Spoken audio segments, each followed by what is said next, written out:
पाकिस्तान भर के बिजली सारिफीन के लिए एक इंतहाई परेशान कुन खबर सामने आई है। National electric power regulatory authority यानी नेपरा ने विफाकी हुकूमत की दरख्वास्त पर बिजली के टैरिफ ढांचे में बुनियादी तब्दीली कर दी है। नए फॉर्मूले के तहत अब आपके बिजली के बिल का एक बड़ा हिस्सा सिर्फ इस बात पर मुनहसर होगा कि आपके घर का मंजूर शुदा लोड कितना है, चाहे आप बिजली इस्तेमाल करें या ना करें।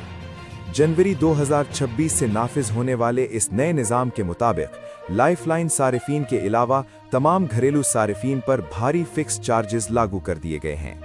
पहले 300 यूनिट से ज़ायद इस्तेमाल पर सिर्फ 1000 रुपये तक फिक्स चार्जेस होते थे, लेकिन अब ये शरह 675 रुपये फी किलोवाट तक पहुंचा दी गई है।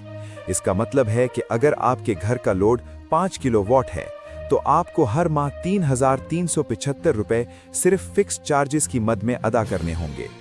माहिरीन के मुताबिक इस फैसले से उन सारिफीन पर सबसे ज्यादा बोझ पड़ेगा जो बिजली कम इस्तेमाल करके बिल बचाने की कोशिश करते थे, क्योंकि अब लोड की बुनियाद पर एक मुस्तकिल भारी रकम बिल का लाजमी हिस्सा बनेगी।